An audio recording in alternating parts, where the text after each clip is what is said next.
Global warming. What a painful topic, as it should be, especially for Americans. We have to admit that America is the home of, what should we say, superfluity, too much, and waste. Superfluity and waste. These are two characteristics of American society. And I don't see that changing. This article points out that the U.S. Is responsible for 25% of the world's carbon emissions. Now, I think our percentage in this is bound to sink because I read just yesterday that because of the growth of the middle classes of China and India, 1.2 billion and 1 billion respectively, these middle classes want cars. These are huge automobile markets. And with the rapid expansion and growth of numbers of cars in those two countries, we can expect a significant increase of carbon dioxide and all that.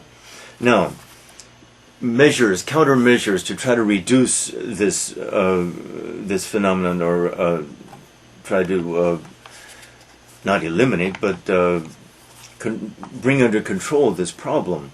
Reforestation, I agree, is an insignificant measure. Really, I agree. It is just an attack, a superficial measure of almost a digression, almost a smokescreen, so to speak, a smokescreen that is to get people to divert people's attention from the problem. The problem is carbon emissions. How can we control that? The automobile industry must control it. The automobile industry is under the control of the market, though. And unless there is a market for electric motors, for solar power, things like that, the automobile industry will not respond to this.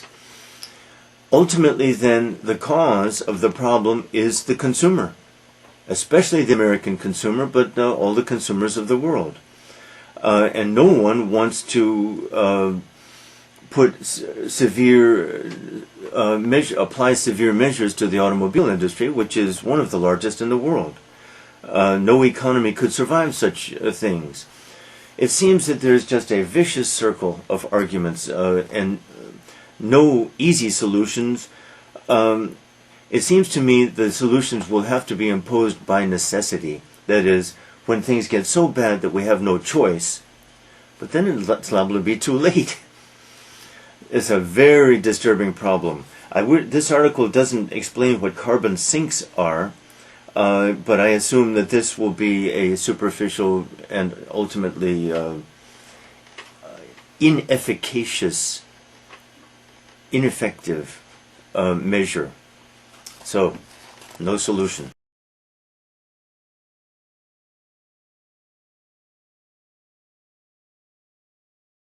Global warming.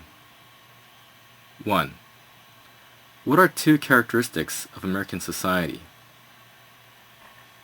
2. How much percentage of the world's carbon emissions is the U.S. responsible for? 3. Why is this percentage expected to lower? 4. Why is reforestation an insignificant measure?